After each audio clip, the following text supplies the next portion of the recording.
magacaygu waa General Abdullahi Lafakarshe waxaan saaki ka hadlayaa dekada Garacad oo maraakiibta waaweyn ku soo xiratay dekad Soomaaliyeed weey afka wardheer iyo afka dhuusan mareeb dadka shacabka oo jooga bay u furanta iyaga leh iyaga xoolahooda geynaya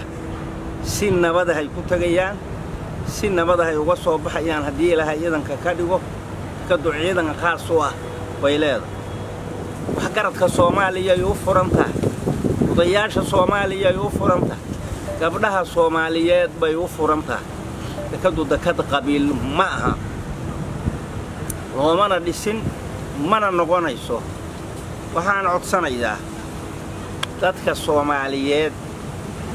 waana hadda dekaduhu u dhaweyn dekadaas waa u dhawda meesha la yiraahdo Hobyo waxay u jirtaa 250 ariga waxa laga rarayaa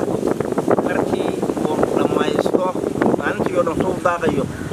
fiidkii maqribka marka la tukado baariga baabuurta la saaraya 10 ka hameenimo Garacad tagaya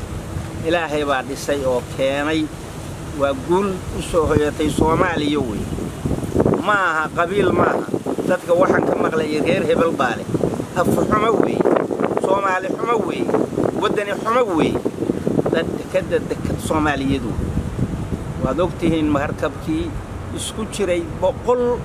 kiiloomitir baadaraad ku soo xirtay wuxuu sida gawaari wuxuu sida cagafyo wuxuu sida konteenaro qalab badan ku jiro canshuur dhaaf weey ganacsatadii dekada dhisatay baa la timid oo nin kasto Soomaaliya lahay waa canshuur dhaaf markabka waxa uu sida waa lagu soo dhaweynayaa waa lagu daafurayaa waa nabad deegaanku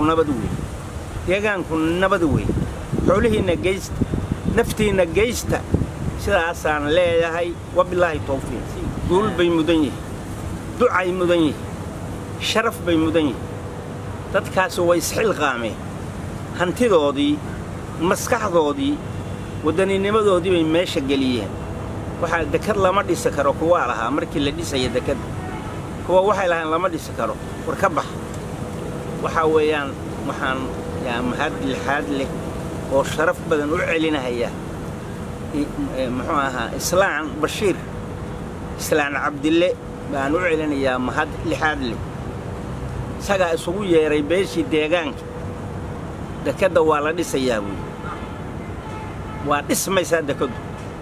anagaana dhisanayna wixii taa kula aan ka helo ama Soomaaliya ama gacan qabtana waa guul soo hoyatay aad baan ninka Islaanka ugu mahad celinayaa